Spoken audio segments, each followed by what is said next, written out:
ang mga diskurso ni Kristo ng mga huling araw.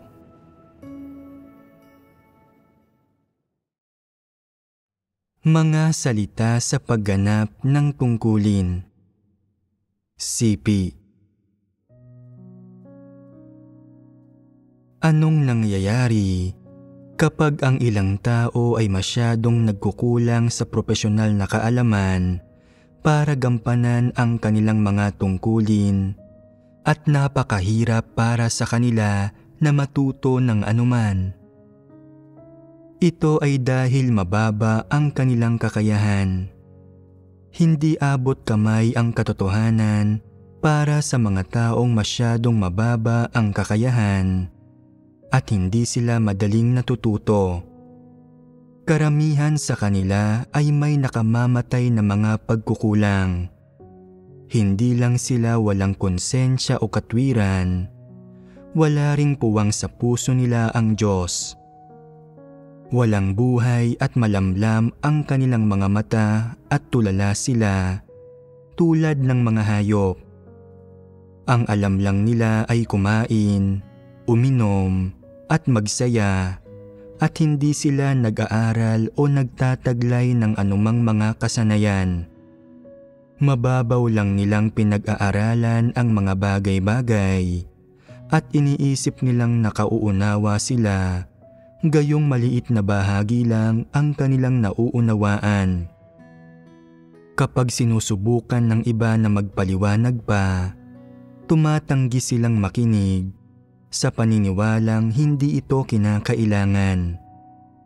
Hindi nila pinakikinggan o tinatanggap ang anumang sinasabi ng iba at bilang resulta, wala silang anumang naisa sa katuparan at talagang walang silbi. Mismong ang pagkakaroon ng mababang kakayahan ay nakamamatay. Kung ang isang tao ay mayroon pang masamang disposisyon, walang moralidad, hindi nakikinig sa payo, hindi tumatanggap ng mga positibong bagay, at ayaw matuto at yumakap ng mga bagong bagay, walang silbi ang gayong tao.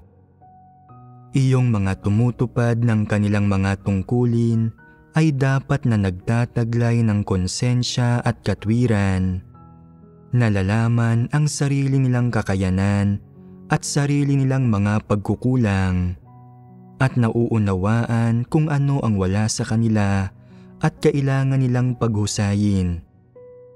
Dapat ay palagi nilang nararamdaman na napakalaki ng kanilang pagkukulang at na kung hindi sila mag-aaral at tatanggap ng mga bagong bagay, ay maaari silang itiwalag. Kung may nararamdaman silang paparating na krisis sa kanilang puso, binibigyan sila nito ng motibasyon at kagustuhang matuto ng mga bagay-bagay. Sa isang aspekto, dapat sangkapan ng isang tao ang kanyang sarili ng mga katotohanan. At sa isa pang aspekto, dapat siyang magkaroon ng propesyonal na kaalaman na may kaugnayan sa pagganap ng kanyang mga tungkulin. Sa pagsasagawa sa ganitong paraan, maaari siyang umunlad at magbubunga ng magagandang resulta ang pagganap niya ng kanyang mga tungkulin. Tanging sa maayos na paggawa ng isang tao ng kanyang mga tungkulin at pagsasabuhay sa wangis ng tao, na magkakaroon ng halaga ang kanyang buhay, kaya't ang pagganap niya ng kanyang mga tungkulin ang pinakamakabuluhang bagay. May masamang disposisyon ang ilang tao at hindi lang sila mangmang, kundi mayabang pa. Palagi nilang iniisip na ang paghahangad sa lahat ng bagay at palaging pakikinig sa iba ay magdudulot na maliitin sila ng iba at magbibigay sa kanila ng kahihiyan, at na ang pag-asal ng isang tao sa ganitong paraan ay walang dignidad. Ang totoo, kabaligtaran ito. Ang pagiging mayabang at mapagmagaling ang hindi pagkatuto ng anuman, ang pagiging huli at napaglipasan na ng panahon sa lahat ng bagay, at ang kawalan ng kaalaman, kabatiran at mga ideya, ang tunay na nakahihiya. At dito nawawalan ng integridad at dignidad ang isang tao. May ilang tao na walang anumang nagagawa ng maayos. May mababaw na pagkaunawa sa lahat ng kanilang natututuhan. Nasisiyahan na sa pagkaunawa sa iilang doktrina lang at iniisip ng mahusay sila. Subalit wala pa rin silang maisakatuparang anuman at wala silang mga konkretong resulta. Kung sasabihin mo sa kanilang wala silang nauunawaang anuman at walang naisasakatuparan, hindi sila nagiging kumbinsido at paulit-ulit nilang ipinaglalaban ang kanilang punto. Subalit kapag gumagawa sila ng mga bagay-bagay, hindi nila ginagawa ang mga ito ng maayos at hindi pinag-iisipang mabuti. Hindi ba walang silbi ang isang tao kung hindi niya kayang tuparin ng maayos ang anumang gawain? Hindi ba't isa siyang walang kwentang tao? Ang mga tao na napakabababa ang kakayahan ay hindi kayang tuparin ang kahit mga pinakasimpleng gawain. Mga wala silang kwenta at walang halaga ang buhay nila. Sinasabi ng ilang tao, lumaki ako sa kanayunan, walang edukasyon o kaalaman, at mababa ang aking kakayahan, hindi tulad ninyong mga taong nakatira sa lungsod at may pinag-aralan at maalam, kaya't kaya ninyong maging mahusay sa lahat ng bagay. Tama ba ang pahayag na ito? Hindi. Anong mali rito? Walang kinalaman ang kapaligiran ng isang tao sa kung makapagkakamit ba siya ng mga bagay-bagay. Pangunahin itong nakasalalay sa kung nagsisikap ba ang isang tao na matuto at paghusayin ang kanyang sarili. Kung papaano tinatrato ng Diyos ang mga tao ay hindi nakasalalay sa kung gaano sila kaedukado o kung anong uri ng kapaligiran sila ipinanganak o kung gaano sila katalentado. Sa halip, tinatrato niya ang mga tao batay sa kanilang saloobin sa katotohanan. Saan nauugnay ang saloobing ito? Nauugnay ito sa kanilang pagkatao at pati na rin sa kanilang mga disposisyon. Kung nananalig ka sa Diyos, dapat ay kaya mong harapin ng tama ang katotohanan. Kung may saloobin ka ng pagpapakumbaba at pagtanggap sa katotohanan, kahit na medyo mababa ang iyong kakayahan, bibigyang liwanag ka pa rin ng Diyos at hahayaan kang makamit ang isang bagay. Kung mahusay ang iyong kakayahan, ngunit lagi kang mayabang at nag-aakalang mas matuwid ka kaysa sa iba, na palagi mong iniisip na anuman ang sabihin mo ay tama at anumang sabihin ng iba ay mali, tinatanggihan ang anumang mga mungkahing ipinapanukala ng iba at hindi pa nga tinatanggap ang katotohanan, paano man ito ibinabahagi at lagi mo itong nilalabanan, makakamit ba ng taong tulad mo ang pagsang-ayon ng Diyos? Gagawa ba ang banal na espiritu sa taong tulad mo? Hindi. Sasabihin ng Diyos na mayroon kang masamang disposisyon at hindi karapat-dapat na tumanggap ng kanyang kaliwanagan. At kung hindi ka magsisisi, babawiin pa niya ang dating mayroon ka. Ganito kung paano malantad. Kaawa-awa ang pamumuhay ng ganitong mga tao. Malinaw na wala silang kwenta at walang kasanayan sa lahat ng bagay. Ngunit iniisip pa rin nilang mahusay sila at mas mahusay kaysa sa iba sa lahat ng aspekto. Hindi nila kailanman tinatalakay ang kanilang mga kapintasan o kakulangan sa harapan ng iba, ni ang kanilang mga kahinaan at pagiging negatibo. Lagi silang nagkukunwaring may kakayahan at binibigyan ang iba ng maling impresyon.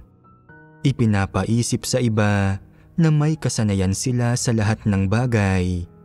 Walang mga kahinaan, hindi nangangailangan ng anumang tulong, hindi kailangang makinig sa opinyon ng iba, at hindi kailangang matuto mula sa mga kalakasan ng iba upang mapunan ang sarili nilang kakulangan, at na palagi silang magiging mahusay kaysa sa iba.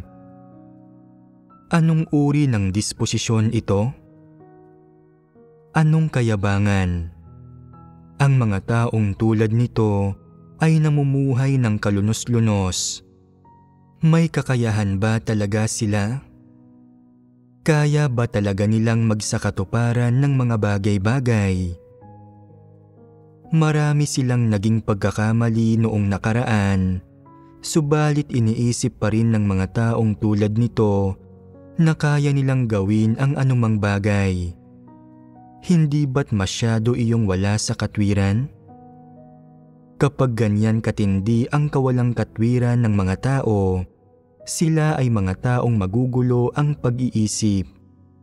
Hindi natututo ng mga bagong bagay o tumatanggap ng mga bagong bagay ang gayong mga tao. Sa kalooban nila, sila ay tuyot, makikitid ang pag-iisip at dukha, at anuman ang sitwasyon, nabibigo silang mabatid at maarok ang mga prinsipyo o maunawaan ang mga layunin ng Diyos, at ang alam lang nila ay ang sumunod sa mga patakaran, magsabi ng mga salita at doktrina, at magpasikat sa harap ng iba. Ang kinahihinatnan ay nawala silang pagkaunawa sa anumang katotohanan at wala ni katiting na katotohanan ng realidad, subalit nananatili silang napakayabang. Sila talaga ay mga taong may magugulong pag-iisip at lubos na hindi tinatabla ng katwiran at nararapat lang silang itiwalag. Kapag nakikipagtulungan kayo sa iba upang gampanan ang inyong mga tungkulin, nagagawa ba ninyong maging bukas sa magkakaibang opinyon? Nahahayaan ba ninyong magsalita ang ibang mga tao? Oo, medyo. Dati-rati, sa maraming pagkakataon ay hindi ako nakikinig sa mga mungkahi ng mga kapatid at iginigiit kong gawin ang mga bagay-bagay sa sarili kong paraan. Kalaunan, nang napatunayan ng mga totoong pangyayari na mali ako, saka ko lamang nakita na karamihan sa kanilang mga mungkahi ay tama, na ang resolusyong pinagtalakayan ng lahat ang talagang angkop, at nasa pag-asa sa sarili kong mga pananaw, hindi ko malinaw na nakita ang mga bagay-bagay at na may mga kakulangan ako. Matapos itong maranasan, natanto ko kung gaano kahalaga ang pagtutulungan ng maayos. At ano ang maaari mong makita mula rito? Matapos itong maranasan, nakinabang ba kayo ng kaunti at naunawaan ba ninyo ang katotohanan? Palagay nyo ba ay may taong perpekto? Gaano man kalakas ang mga tao o gaano man sila kahusay at katalino, hindi pa rin sila perpekto. Dapat itong tanggapin ng mga tao. Totoo ito, at ito ang saloobin na dapat mayroon ang mga tao upang wastong maharap ang kanilang sariling mga kagalingan at kalakasan o mga kamalian. Ito ang pangangatwirang dapat taglayin ng mga tao. Sa gayong pangangatwiran, maaari mong harapin ng wasto ang iyong sariling mga kalakasan at kahinaan, pati na ang sa iba, at ito ang magbibigay sa iyo ng kakayahang makipagtulungan ng maayos sa kanila. Kung naunawaan mo ang aspektong ito ng katotohanan at makakapasok ka sa aspektong ito ng katotohanang realidad, makakaya mong makisama ng maayos sa iyong mga kapatid na humuhugot ng lakas sa kanilang magagandang katangian upang mapunan ang anumang mga kahinaang mayroon ka. Sa ganitong paraan, anumang tungkulin ang iyong ginagampanan o anuman ang iyong ginagawa, lagi kang magiging mas mahusay roon at pagpapalain ka ng Diyos. Kung lagi mong iniisip na talagang mahusay ka at mas malala ang iba kung ikukumpara sa iyo, at kung lagi mong nais na ikaw ang siyang may huling salita, kung gayon, magiging suliranin ito. Isang problema ito sa disposisyon. Hindi ba't mayayabang at nag-aakalang mas matuwid kaysa sa iba ang gayong mga tao? Guni-gunihin mo na may isang taong nagbigay sa iyo ng magandang payo, subalit iniisip mong kung tatanggapin mo ito ay maaaring maliitin ka niya at isiping hindi ka kasing galing niya. Kaya, nagpasya ka na lang na hindi makinig sa kanya.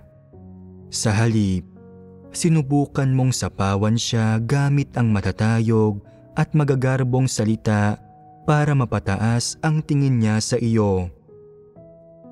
Kung palagi kang nakikisalamuha sa mga tao sa ganitong paraan, magagawa mo bang makipagtulungan sa kanila ng maayos?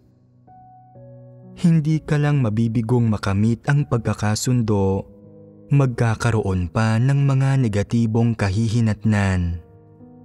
Pagtagal, ang magiging tingin sa iyo ng lahat ay na masyado kang mapanlinlang at tuso, isang taong hindi nila maunawaan. Hindi ka nagsasagawa ng katotohanan at hindi ka matapat na tao, kaya't ayaw sa iyo ng ibang tao. Kung ayaw sa iyo ng lahat ng tao, hindi ba't nangangahulugan itong tinatanggihan ka? Sabihin mo sa akin, paano tatratuhin ng Diyos ang isang taong tinatanggihan ng lahat? Kamumuhian din ng Diyos ang gayong tao. Bakit kinamumuhian ng Diyos ang mga taong tulad nito? Bagaman tunay ang mga layunin nila sa pagganap ng kanilang tungkulin, ang mga kaparaanan nila ay iyong kinapupuutan ng Diyos. Ang disposisyong ipinapakita nila at ang kanilang bawat iniisip, ideya at layunin ay buktot sa mga mata ng Diyos at mga bagay na kinamumuhian ng Diyos at nakapandidiri sa Kanya. Kapag palaging gumagamit ang mga tao ng mga kasuklam-suklam na taktika sa kanilang mga salita at pagkilos na may layong pataasin ang tingin ng iba sa kanila, kinamumuhian ng Diyos ang pag-uugaling ito. Kapag ginagawa ng mga tao ang tungkulin nila o ang anumang gawain sa harap ng Diyos, dapat nadalisay ang kanilang puso. Dapat na tila isang mangkok ito ng sariwang tubig. Napakalinaw at walang karumihan. Kung gayon, anong uri ng saloobin ang tama? Ano man ang iyong ginagawa, nagagawa mong ibahagi sa iba kung anuman ang nasa iyong puso, anuman ang mga ideya na maaaring mayroon ka. Kung may magsabing hindi gagana ang paraan mo ng paggawa ng mga bagay-bagay at magmungkahi siya ng iba pang ideya at sa tingin mo ay isa itong magandang ideya, isuko mo ang sarili mong paraan at gawin mo ang mga bagay-bagay ayon sa iniisip niya.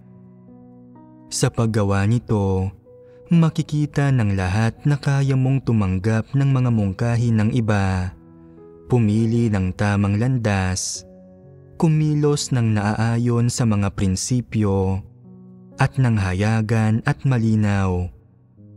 Walang kadiliman sa iyong puso at kumikilos at nagsasalita ka ng taos-puso, umaasa sa isang saloobin ng katapatan. Sinasabi mo ang katotohanan ng diretsahan. Kung ano ang isang bagay, iyon ang sinasabi mo. Walang mga pandaraya, walang mga lihim, isang napakalantad na tao lamang. Hindi ba't isa iyang uri ng saloobin? Isa itong saloobin sa mga tao, pangyayari at bagay-bagay, at kumakatawan ito sa disposisyon ng isang tao.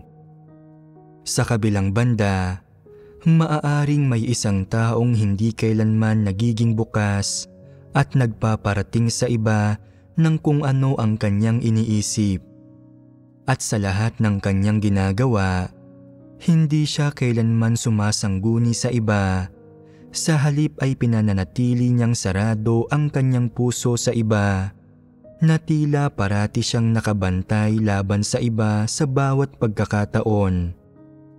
Mahigpit niyang ikinukubli ang kanyang sarili hanggat maaari. Hindi ba't ito ay isang taong mapanlinlang? Halimbawa, may ideya siya na sa tingin niya ay napakahusay at iniisip niya na sasarilinin ko muna ito sa ngayon. Kung ibabahagi ko ito, baka gamitin ninyo ito at nakawin ninyo ang karangalang para sa akin at hindi iyon maaari. Magpipigil ako. O, kung mayroong isang bagay siyang hindi lubos na nauunawaan, iisipin niyang, hindi ako magsasalita sa ngayon. Kung magsasalita ako, at may sino mang magsasabi ng isang mas mahalagang bagay, hindi ba't magmumukha akong hangal? Malalantad ako sa lahat. Makikita nila ang kahinaan ko rito. Hindi ako dapat magsalita ng anuman. Anuman ang mga konsiderasyon, anuman ang pinagbabatayang motibo, natatakot siyang malantad sa lahat. Palagi niyang hinaharap ang sarili niyang tungkulin at ang mga tao, pangyayari, at bagay-bagay ng may ganitong uri ng perspektiba at saloobin. Anong uri ito ng disposisyon? Isang baliko, mapanlinlang, at buktot na disposisyon. Sa panlabas, tila sinabi na niya sa iba ang lahat ng sa akala niya ay kaya niyang sabihin. Subalit sa likod nito, itinatago niya ang ilang bagay. Ano ang itinatago niya? Hindi siya kailanman nagsasabi ng mga bagay na may kinalaman sa kanyang reputasyon at mga interes. Iniisip niyang pribado ang mga bagay na ito at hindi niya kailanman binabanggit ang tungkol sa mga ito kanino man, kahit pa sa kanyang mga magulang. Hindi niya kailanman sinasabi ang mga bagay na ito. Problema ito. Sa palagay mo ba, kung hindi mo sasabihin ang mga bagay na ito, ay hindi ito malalaman ng Diyos? Sinasabi ng mga tao na alam ng Diyos, subalit makatitiyak ba sila sa puso nila na alam nga ng Diyos? Hindi kailanman natatanto ng mga tao na alam ng Diyos ang lahat. Iyong iniisip ko sa aking puso, kahit na hindi ko pa ito ibinubunyag, palihim na sinisiyasat iyon ng Diyos. Ganap na alam iyon ng Diyos. Wala akong anumang maitatago sa Diyos, kaya't dapat ko itong sabihin. Dapat akong hayagang makipagbahaginan sa aking mga kapatid. Maganda man o hindi ang aking mga kaisipan at ideya, dapat kong sabihin ang mga ito ng tapat. Hindi ako maaaring maging baliko, mapanlinlang, makasarili o kasuklam-suklam. Dapat akong maging isang matapat na tao. Kung kakayanin ng mga tao na mag-isip ng ganito, ito ang tamang saloobin. Sa halip na hanapin ang katotohanan, karamihan sa mga tao ay may kani-kanilang sariling mga adyenda. Napakahalaga para sa kanila ng sarili nilang mga interes, reputasyon, at ang posisyon o katayuang pinanghahawakan nila sa isip ng ibang tao.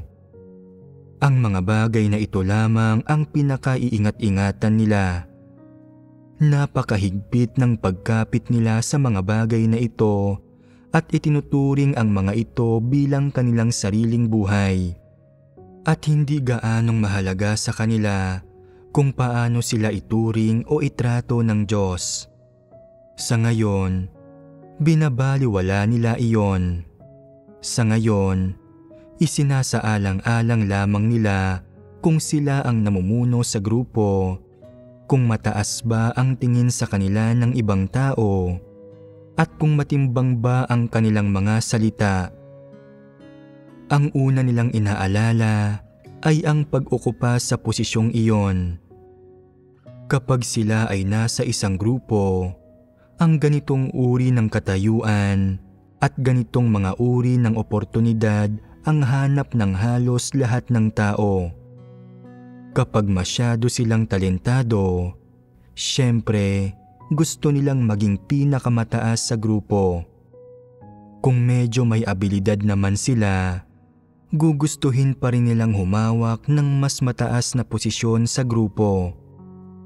At kung mababa ang hawak nilang posisyon sa grupo, pangkaraniwan lamang ang kakayahan at mga abilidad, gugustuhin din nilang maging mataas ang tingin sa kanila ng iba.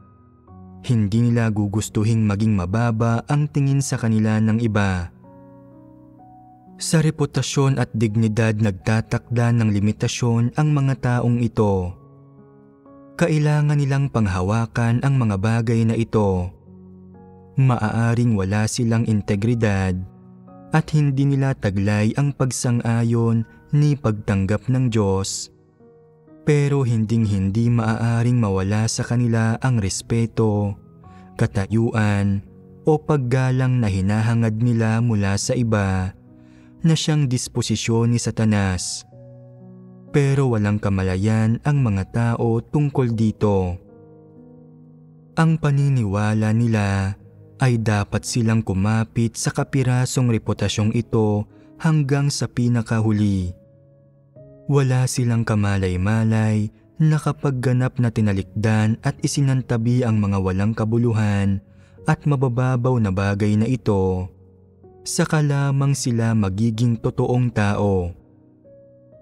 Kung iniingatan ng isang tao ang mga bagay na ito na dapat iwaksi bilang buhay, mawawala ang kanyang buhay.